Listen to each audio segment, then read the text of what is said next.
Welcome back to News Talk. In a region filled with choke points, the American Legion Bridge is one of the worst. Way too many cars and other vehicles and not nearly enough capacity.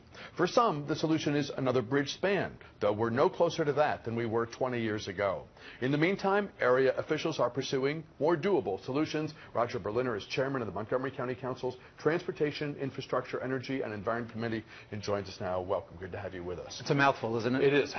Talk, if you would, about the agreement. You've reached your arms across the Potomac. You're partnering with Fairfax, and you and Sharon Bulova think you're onto something that can help alleviate congestion at, as I say, one of the region's worst choke points. So they say a crisis is an opportunity. It was an opportunity for our two counties in an unprecedented way to come together. It's not often that Fairfax and Montgomery County really work well together, and we are working well together on this issue.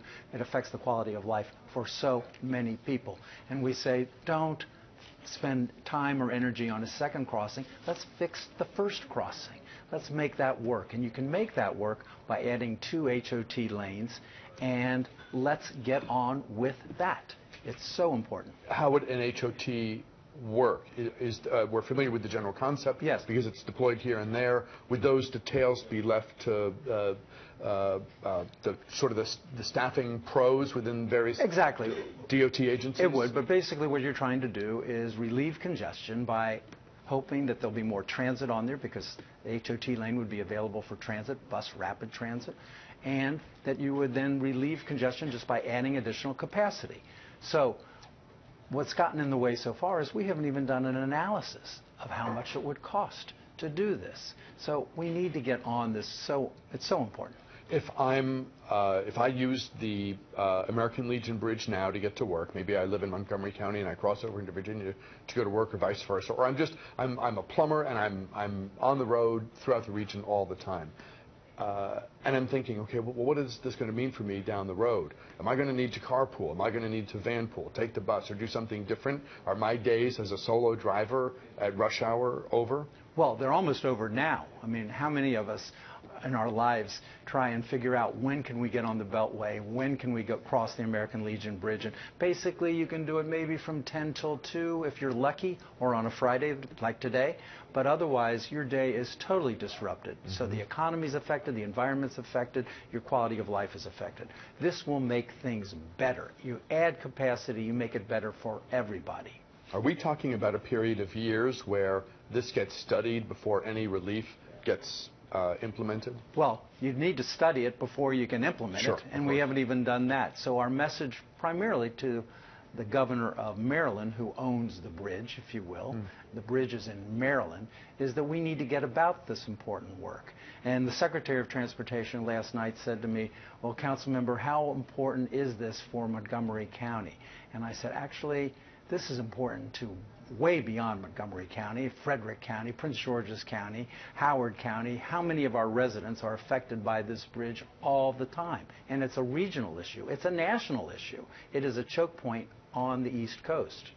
I'm on the American Legion Bridge very seldom, but when I am, I'm A, miserable, and B, I feel for the people who are forced, in essence, to use that span on a daily basis to get to work and get home or get to the job site, whatever, because it's just tedious. It is just terrible. And for some, you can't talk credibly about solutions unless you're saying that somewhere between Cabin John and Point of Rocks, you need a new crossing. It was obvious 20 years ago. It's more obvious today. What do you say to those people? What I say to those people is, we've got a choke point. We ought to fix the choke point. I mean, I find it irresponsible that you give up on focusing on what exists today to talk about an issue that is so divisive that, in my judgment, will never happen, that has terrible environmental consequences.